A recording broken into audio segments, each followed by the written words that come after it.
Hello, my name is Charlie Westenberg, and I wanted to take a minute to introduce myself for the Management 6600 Organizational Behavior class.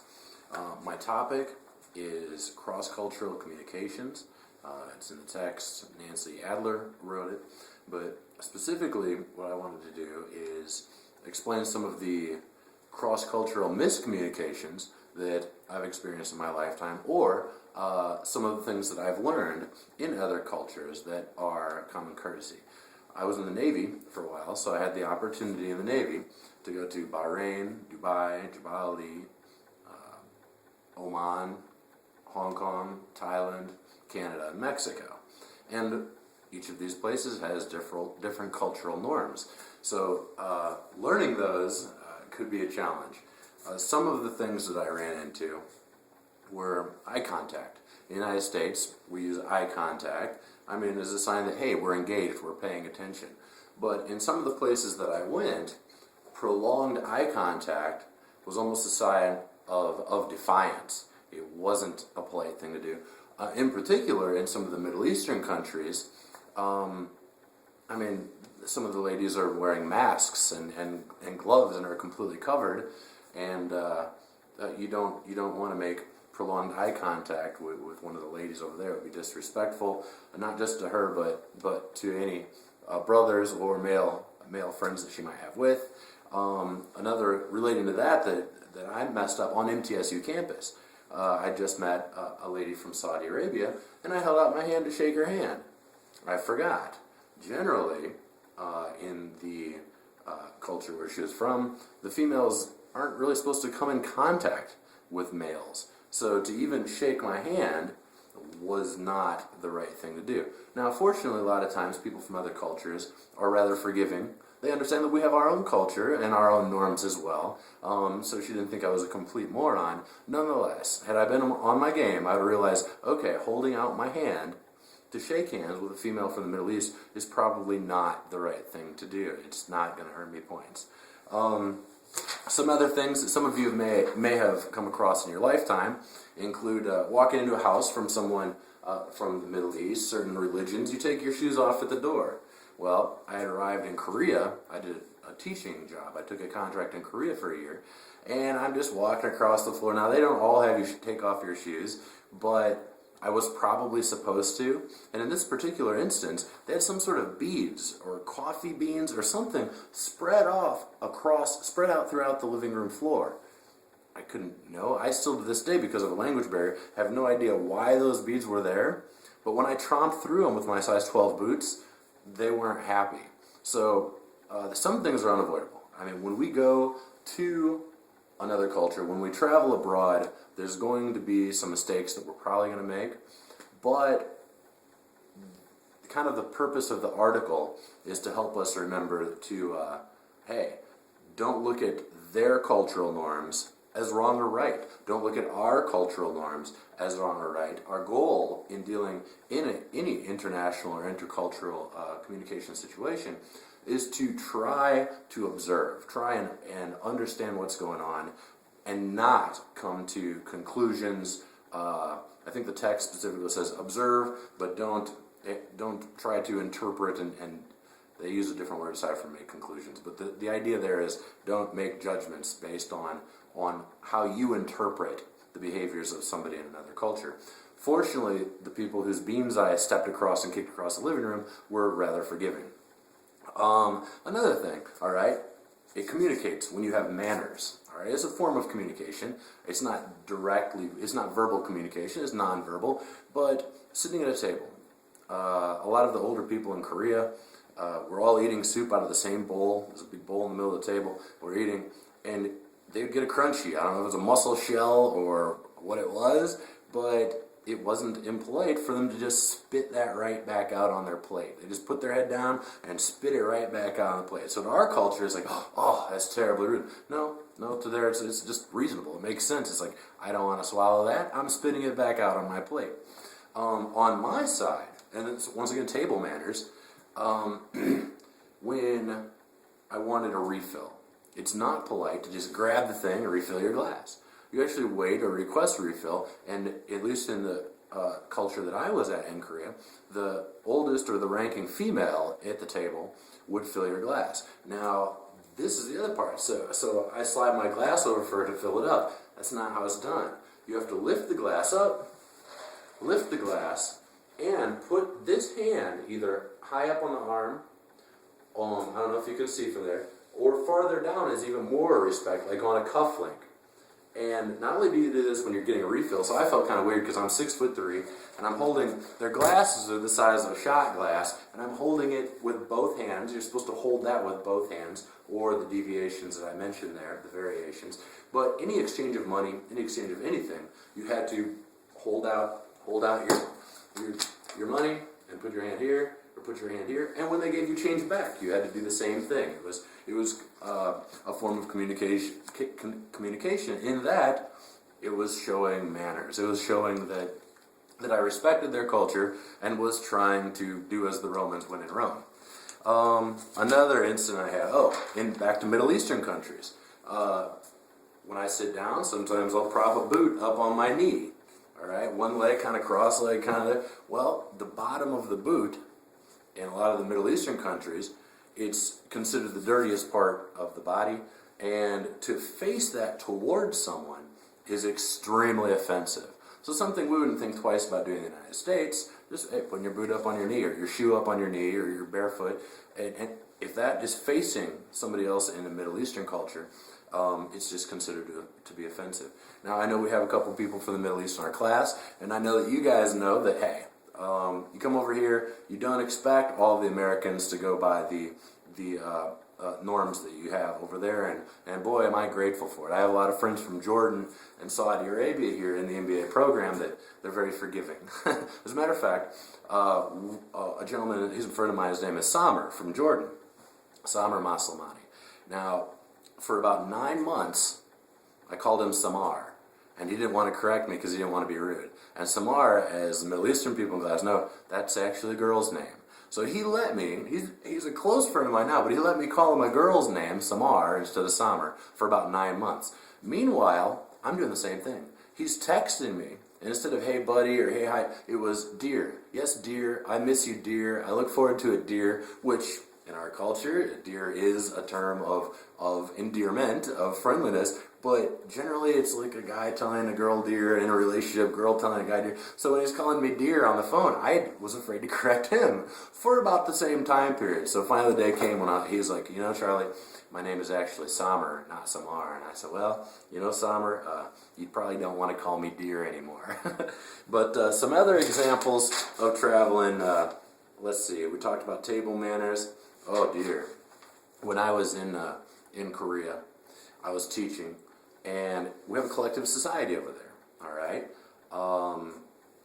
I have a little 5-year-old girl that I'm teaching, and the word for dumb in Korean is babo, the word for smart is toktokan, and the word for genius is chunjae. So she's 5 years old trying to learn English, never had any English in her life, understandably, she's in Korea, and she's struggling, and I can tell she was really down on herself. And I said, you know, her American name I gave her was Fiona. I was like, Fiona, you're actually toktokan, you're smart. I assume that it relates to that collective culture and having your identity very much assigned to you by the people around you. She looked at me like I was absolutely crazy. She's like, no, teacher, Fiona Babo, like she had accepted at 5 years old that she was not the smart kid. And I said, that's not how it works in America. And by the time I was done with her, she was the second highest student in my class. She walked into my classroom with her head held high, helping other students. But it's things like that we have to observe. It might seem shocking that a 5-year-old is accepting that she's not the smart one. But we have to take into account cultural norms, and we don't want to completely disturb those. We certainly want to respect them. But in this case, where it involved this girl's identity, hey, a little instilling self-confidence I didn't feel was inappropriate in that situation. Now, another one I was inappropriate. A student had assumed that I didn't know any Korean. I really don't. I know about 10 words. After a year there, about 10 words. And he said a swear word. Now, we think of swear words in our culture. Female dog, ooh, that doesn't mean anything, but if you use the B word, it's a swear word. Similarly, in Korean, a braggart, somebody who brags too much.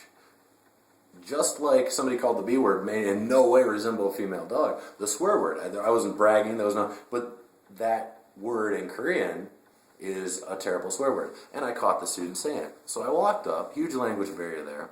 I probably should just put his desk in the corner, which I later learned to do. But I walked up very calmly, picked up his pencil, broke it, set it back on the table, and resumed teaching class. Well, this, the text had mentioned that the perception of a lot of cultures have of the United States is a very kind of logical, rational talk about everything. Well, in this one, in where I was at in Korea, they watch a lot of movies, and it's all Rambo and Arnold Schwarzenegger. So we're these big, tough, violent Americans, kind of like we viewed Russia in the 1980s, these scary, giant Kafkas. But anyway, breaking that pencil, ooh, there were repercussions. Parents were calling in, the teachers violent, and all this other stuff. And it was hard to get out of that anyway, because the average just height. I mean, the average Korean was about this tall. I go to the grocery store, and some people would pull their parents away because they were scared of me. Other parents are like, I'm a star, bringing their kids up to meet the giant, tall, crazy American. But, and once again, keeping in context, how have the people there, what's important to them? How have they been raised? What have they been taught? What's familiar to them? What's unfamiliar to them? In this remote area of Korea, Jeju-do Island, there weren't a whole lot of Americans, much less tall ones. But, I walked into the barber shop one time to get a haircut, and red, white, and blue barber pole out front. You think, all right, it's common sense why I'm in there. I walked in, and they are just staring at me like I was lost, like I was crazy, and everybody just stopped and they're staring. And I kind of looked at them and went, haircut, please. They're like, all right, have a seat. And another thing, I mentioned that I don't know many words. I don't know much of the English language. It's ideal. If you're going to a foreign culture, this whole class is about organizational behavior. This session was about cross-cultural communications. You have to know the language really to communicate. Now, I didn't. I communicated with clown gestures for about a year. Even if I needed groceries, no matter what, there's a lot of gesturing, a lot of nonverbal communication. Ideally, you want to learn the language. I had a background in linguistics. I thought I could pick up this language in a short period of time. I'd studied Spanish, I'd studied Japanese, I'd studied a little bit of Russian, and I picked up bits of those easily. Korean was an extremely challenging language, and over the course of a year, I found that I could survive without learning the language and was bogged with other schoolwork and teaching I didn't get to.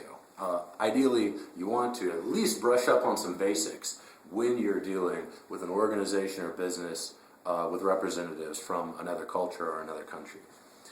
Let's see, some other important things that I learned in the Middle East.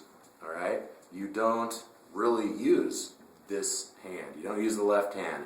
It's considered, to put it tactfully, the hygiene hand, kind of for hygienic purposes. You want to do everything with this hand, especially when dealing with food, right hand. Nobody really wants to touch your left hand in the Middle East.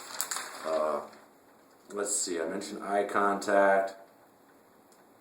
Oh, well, I've been talking about some of these international examples, but when we talk about cultures, listen, there's a lot of subcultures within the United States itself. I've lived in 8 different states, East Coast, West Coast, as far south as Florida, as far north as Wisconsin.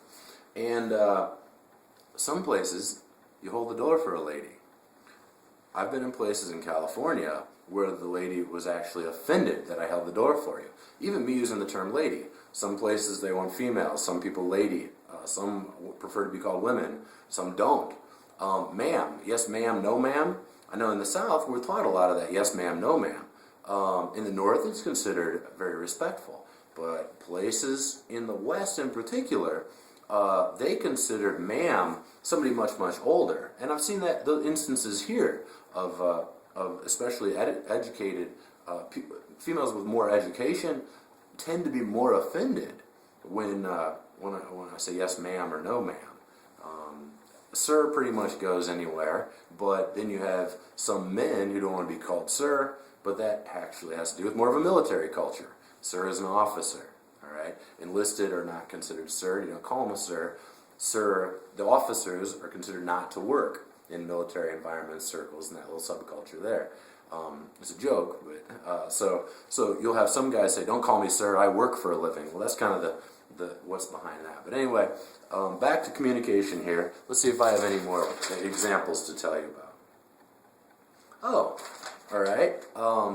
In some cultures, even in the United States, but overseas, if somebody comes to your table and you're sitting, stand up out of respect. All right. Some you just stay seated. Some of them you would only stand up if ladies were joining the table out of courtesy and respect. I've done it here, and people are like, "Where are you going?" And so it's like, all right.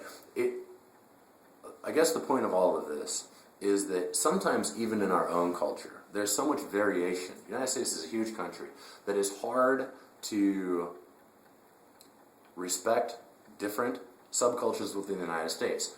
Overseas, it's even more important in a lot of situations because even something like the OK symbol is an extremely obscene gesture in some cultures. Some of the links at the additional links at the end of this presentation we'll go through some of those gestures and other faux pas relating to attempts to communicate cross-culturally, whether that's verbally or non-verbally, and things that you might want to avoid. But anyway, once again, my name is Charlie Wessenberg. I hope you enjoyed and got something out of the slideshow and the extra little quizzes at the end of the presentation. And if you have any questions, post them on the discussion board or email me, and I'd love to answer questions. Like I said, my experiences were unique to me. There's probably things that I've told you. You could be from some of these cultures, and I could be getting things wrong. I could have misinterpreted. So I think that's another important quality when you go there is be adaptable. Be adaptable. Don't be judgmental. Be prepared to roll with things. And even if somebody seems to be very sternly putting you in check, hey, that might just be how they communicate there. Very, very direct with a serious face. I mean, facial expressions can vary. The tone of voice can vary in cultures. Sometimes it's best to be direct. In some cultures, you don't want to be direct. You want to be as indirect as possible, as vague as possible, in order to avoid offending somebody. And in order to avoid questioning somebody else's position or role in that job or in that society for that matter. But anyway, I hope that I didn't bore you, and I look forward to the rest of the class, and I look forward to seeing y'all's presentation, and thank you for your time.